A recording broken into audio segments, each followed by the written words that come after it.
I recently uploaded a video of this carving mallet that I made, and one of the comments that I got was asking if I could maybe make a tutorial on how you can make this for yourself. Now, I really like this carving mallet. It's very comfortable to use it with a chisel, and I think it would be great to teach you guys how to make it too. So, right now, these are all the materials that I used in order to make it. So, I just used a 2x4 piece. Now this is, I believe, 3 inches long by 1.5 inches. This is 2 inches by 7 inches. This part makes up the handle, and this part makes up the head, and it's very good. Then for marking out everything, I just have this. You don't need it necessarily, but you could just use a ruler or something else that can measure. And then I have a pencil, which I outlined it to make it easier for you guys to see.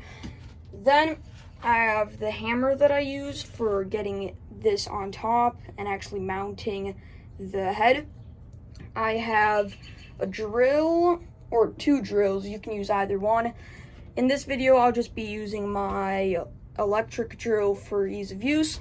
Then for the drill bit that I used, I have this spade bit, and you can see it just goes in there. I believe that this is a 1/2 inch bit, but you can use really any bit as long as it fits here and that you know how to carve it into that area.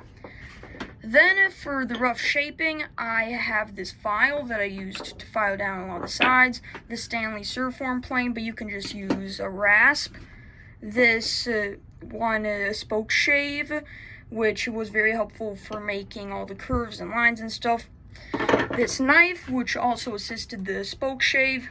And then for the saws, I used this Ryoba saw, which was very helpful for carving out and cutting out the pieces over there. And then I also used this saw for a lot of the rough shaping, like making these diagonal cuts and kind of making it narrower near the top of the handle. Lastly, I used this axe, or I should say hatchet, and that was very helpful for making the vertical rip cuts. Also, with the hatchet, this isn't necessary, but I used this hatchet guard, which you can just put on your bench and hit it. Again, I use my hatchet a lot, so this was necessary for me to build, and I don't want to ruin my table. So, you don't need to have this, but for me, it made it a lot easier. As you can see, this is all just from this one project, these pieces right there. So, you don't need it, but it would help a lot.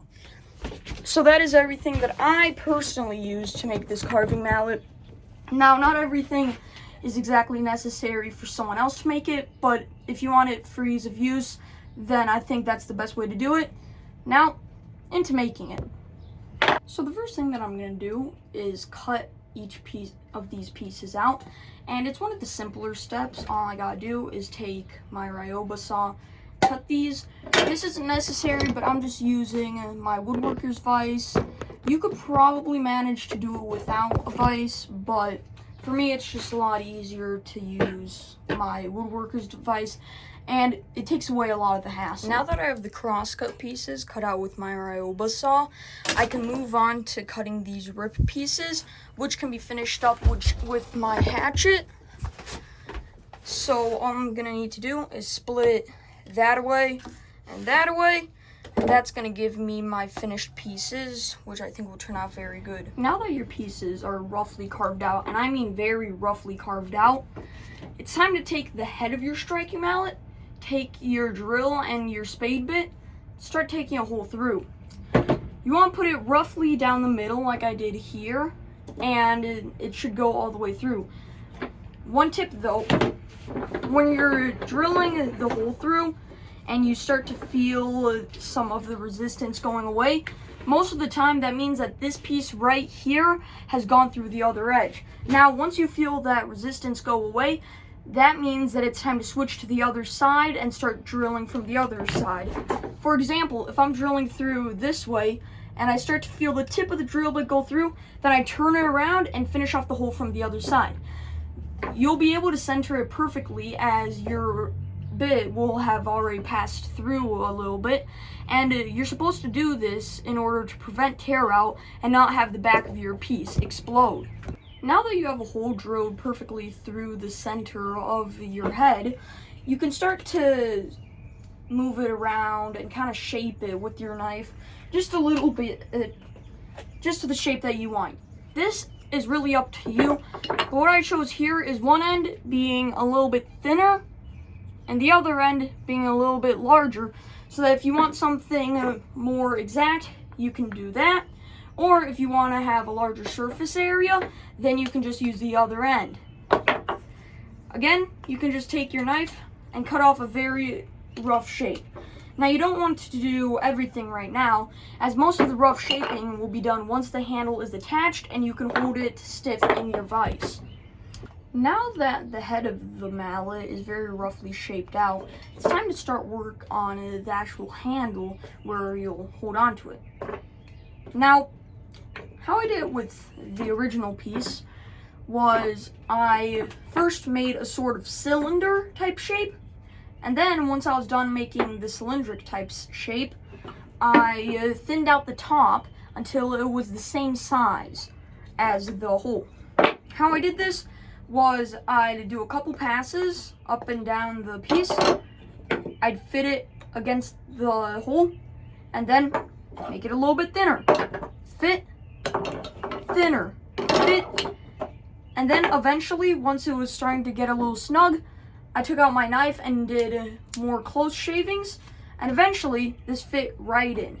So that's how I'm going to do it again this time, and I'll see you once I have the rough shape outlined. Once your handle is mostly done, it should look something like this, with a large portion of it being this thicker part that you can hold on to, and the other half basically being this taller point.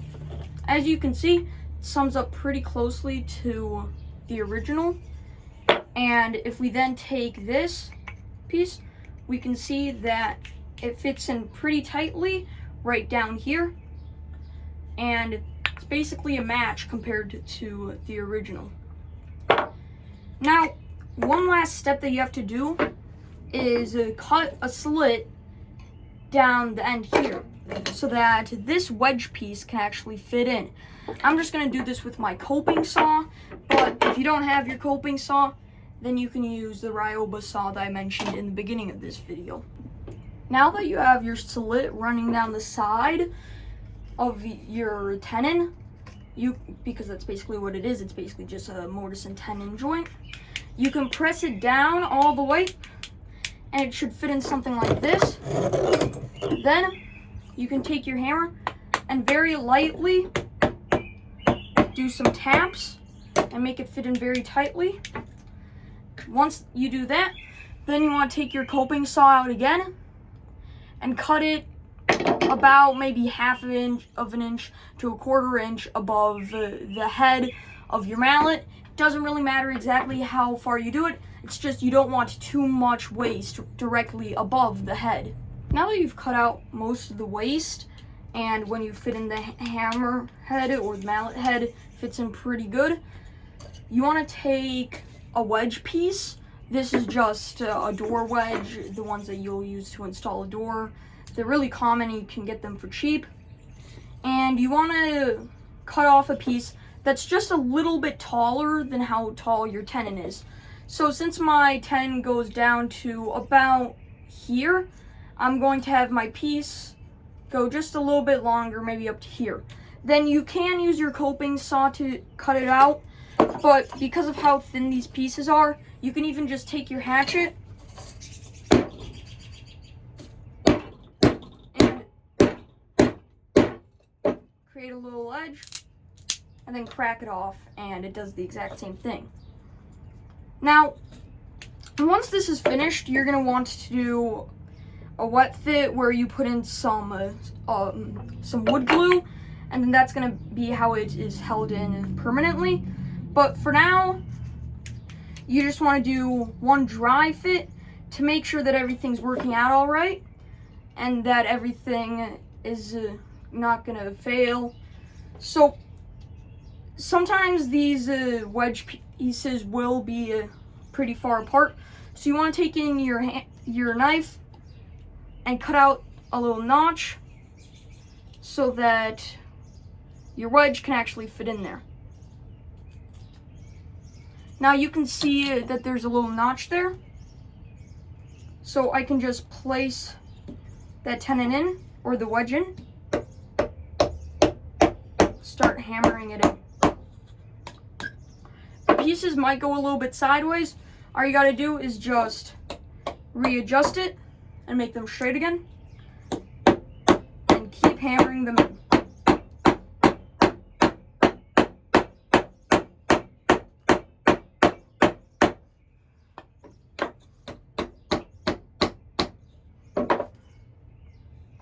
Now that it's fitted in as deep as you can go, and you can tell that it's a really tight fit, all you gotta do is just get the hammerhead out, which can be a struggle, but as long as you take out the wedge, it should be pretty easy. Next up, all you gotta do is just take out your wood glue, and the first thing you gotta do is place wood glue around here.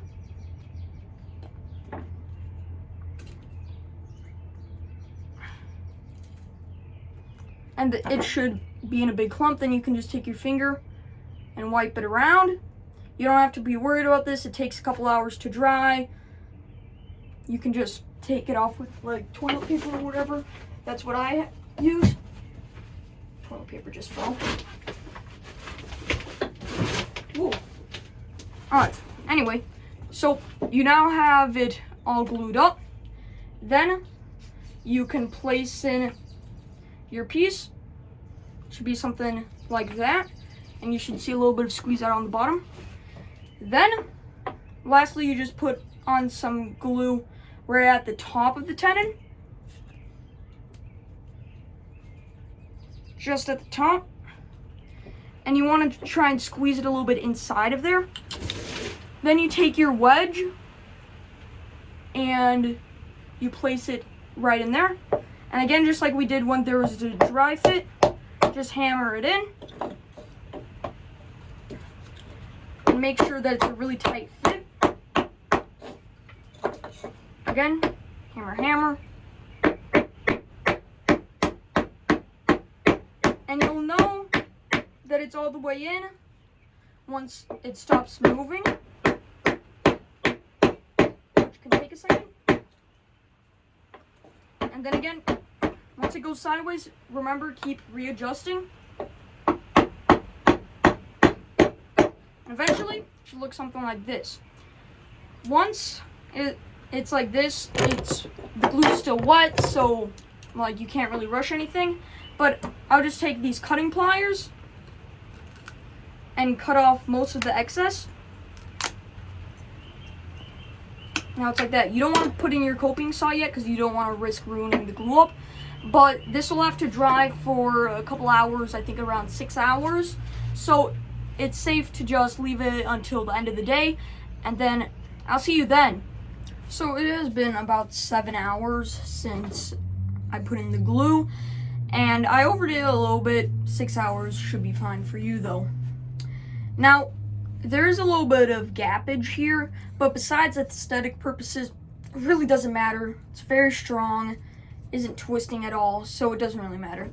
The first thing that I'm going to do once this is all dry is cut off all this waste. Now I'm just going to place it directly in my woodworker's vise and take my coping saw and just saw off all that waste. What I'm going to be doing is try and match the angle of the head, and I'm going to use that to try and make it as flush as I can to the piece. If you have waited long enough for this wood glue to dry, it should end up something like this, all connected because of the glue. Now that the piece is cut flush to the handle, I'm going to take my Stanley Surfform plane and I'm going to plane the top of this down until it is mostly flush. Now you can see it's starting to get a lot cleaner and a lot smoother too. This is probably one of the most important parts of the head, as this is the piece that's actually holding it in, and probably one of the pieces that's going to be looked at the most. Once I have this piece flush cut and shaved down roughly to the same size as the head, I'm going to start shaving down and smooth down the rest of the pieces. As you can see around here, there's this scallopy shape, and that's not really what we're going for. As you can see on this piece, there's smooth edges, and there's still a little bit of the scallopy texture, but it's not really what's wanted. So again, I'm just going to go around all these edges on the handle and try and remove as much material of that scalping and scallopy texture as I can, and I'll see you then. Now that you've done a lot of the rough shaping with the Stanley Surfform plane, there should be some spots where you either couldn't reach with the Surfform plane or it was very uncomfortable and just not worth it.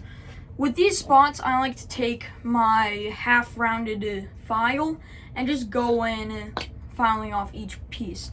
Again, I like to keep my work inside of my vise while I'm doing this. It just adds some stability and comfortability as I work on the piece. And I'll see you once I have filed the piece down. Once you've finished using the file to make a rough shape, it should be in the final shape that you want it, and it should be where you don't need any more rough shaping, but it should still be pretty rough. What I mean is, it shouldn't be smooth to the touch, but you won't have to do any more shaping to change how it looks. Now that the shaping is all done, I'm going to take out all my sandpaper, and I'm going to start with a 40 grit piece of sandpaper just to get rid of all the scratches from the file and the Surfform plane. Once I finish the 40 grit, I'm going to switch to my 150 grit. And then once that's done, I'm going to go to a 220 grit, then a 320 grit, and lastly, I'm going to finish off with an 800 grit. Those are just the grits of sandpaper that I use. You can use different types, but that's what feels best for me. Now, a technique that I really like to do on this is, where'd it go?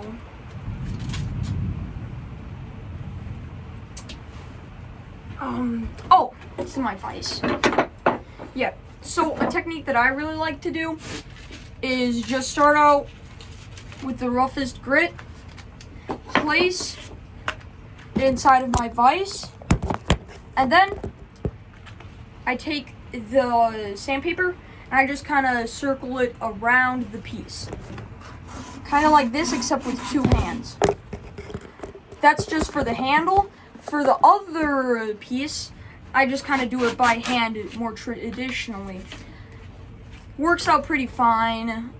That's just how I do it. You can do it in whatever way you like, though. So I was planning on filming the outro to this video inside of my shed so that I could maybe test the mallet. But I don't know if you guys can hear that, but there's a severe tornado warning in my area right now. So I'm not allowed to be outside, so I'm just going to finish this up in my room. So here's the original, which I'm just realizing now is very rough, and I don't think I did much of a good job on it. And here is the new one. It's way more smooth. There are barely any lines anywhere, and just look at that finish. I honestly prefer this a lot more, and I'm pretty sure you guys will like this too. Now, I don't say this in a lot of my videos. I don't think I've said it in any of my videos, but this is a small channel. I'm trying to grow at the moment, so maybe if you could like and subscribe, that would help it out a ton. Now, thank you for watching, and see you next time.